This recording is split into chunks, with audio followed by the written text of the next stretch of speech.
Hello there, boys and girls. You've reached Reimer PT, Robert C. Peters, YouTube channel. Today is 9/11, 2025, the year of the toe. Oh, God. But I've made plenty of videos about that. It's gone. It went to market, didn't come back. Anyway, it is 9/11.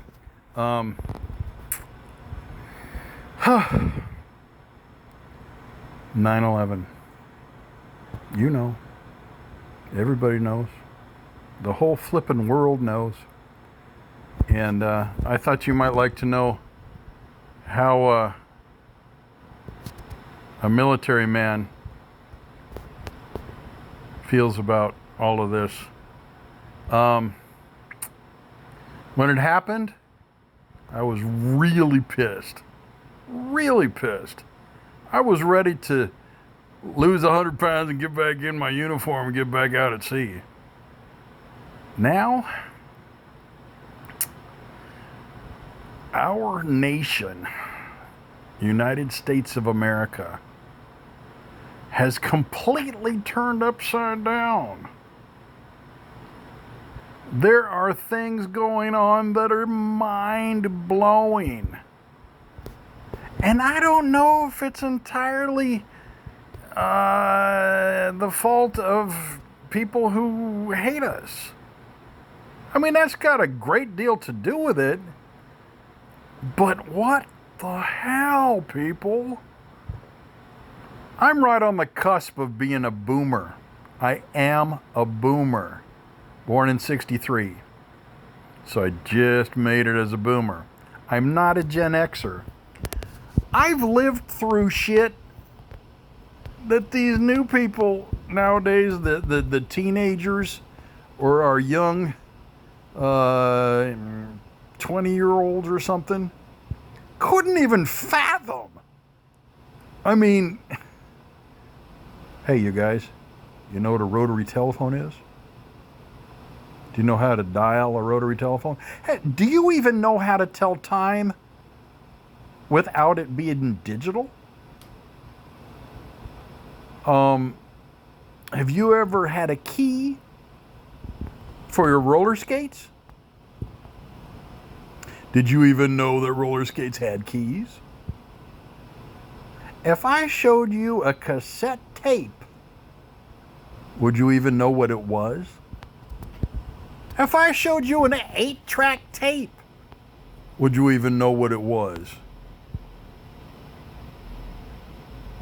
Do you remember, or have you ever heard of candy cigarettes? Have you ever seen a machine in a hotel lobby that dispenses cigarettes? Have you ever bought a bottled Coca-Cola,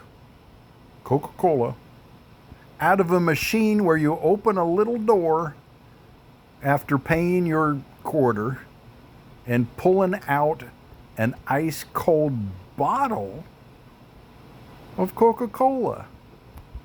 Have you ever bought a Batman comic book from the grocery store and only paid a dime for it?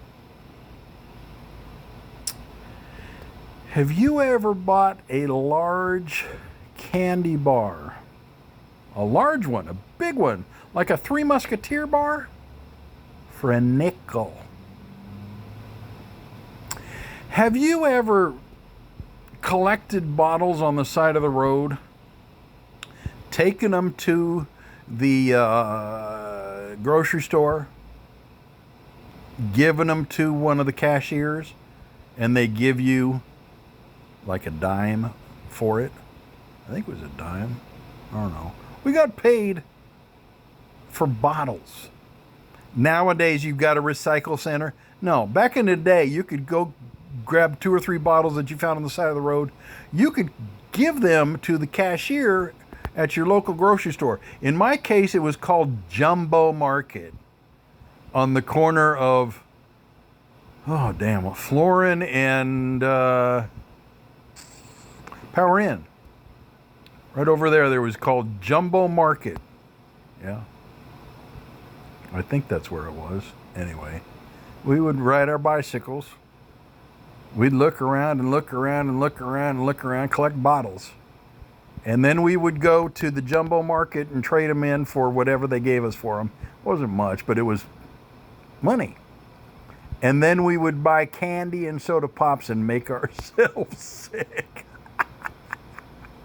You could get 2 Bazooka bubble gums, and they had a little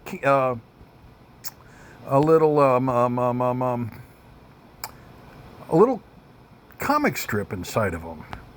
Remember those little comic strips? They were stupid, but they were there. Or you could take that penny and get 2 vines of, I guess that's what it's called, licorice. Vine licorice.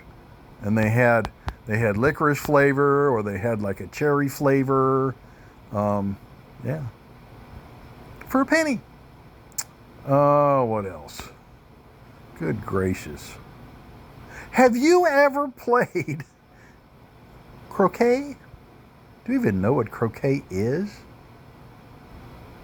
Have you ever spent the summer doing slip and slide? Oh, damn. Hey, there was another thing that was awesome.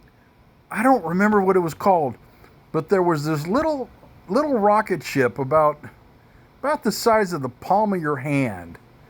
It was hollow inside, and it was, I think it was clear on the bottom and red on the top.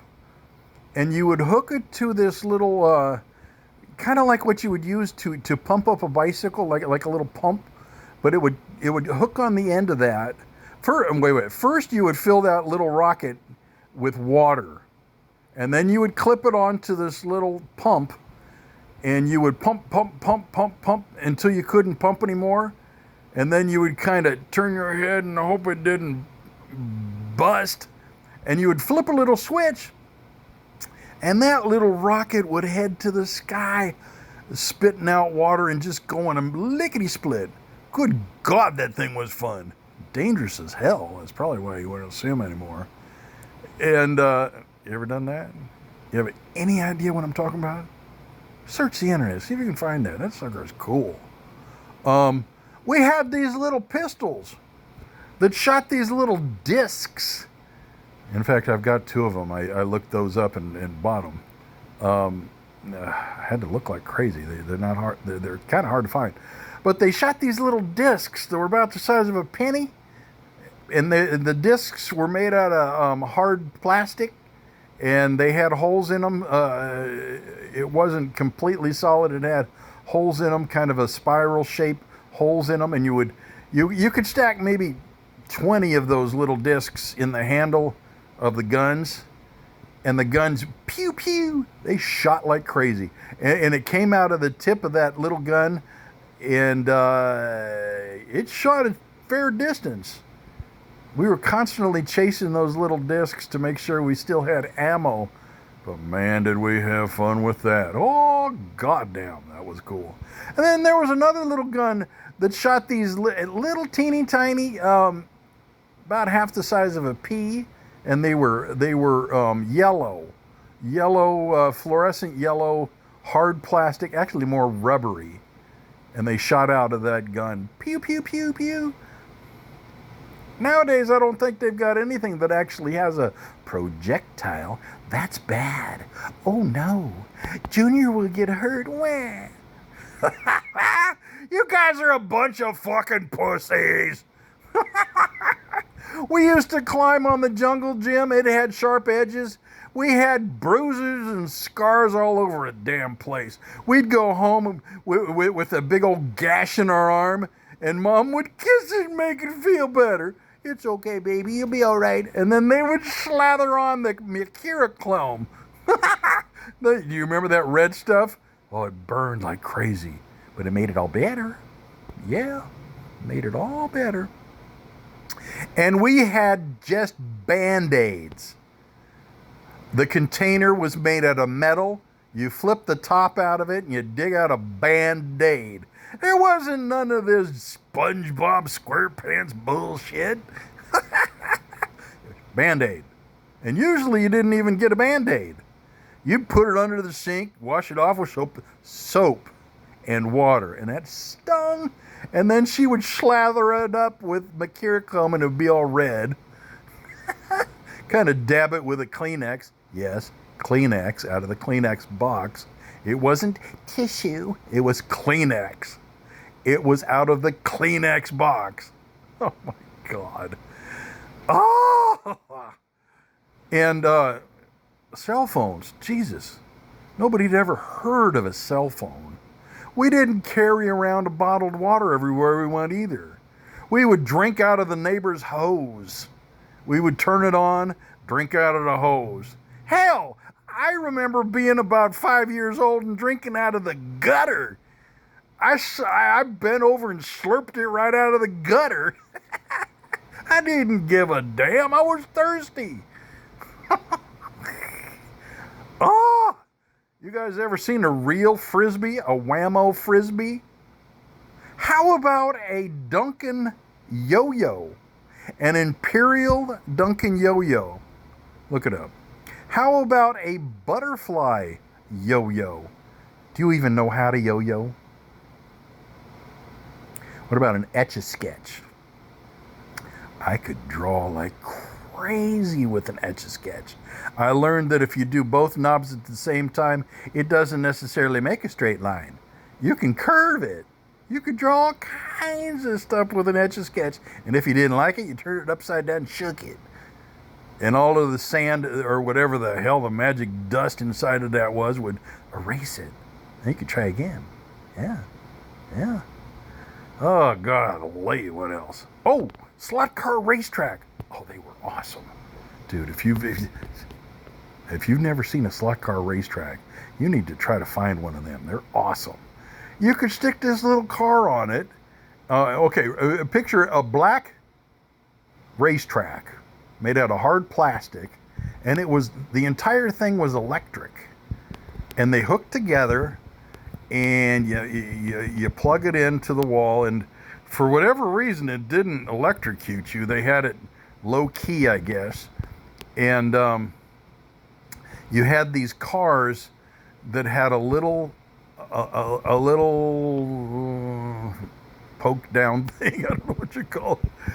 You got the wheels, you got the body of the car, and you got this little thing that stuck down slightly lower underneath the car.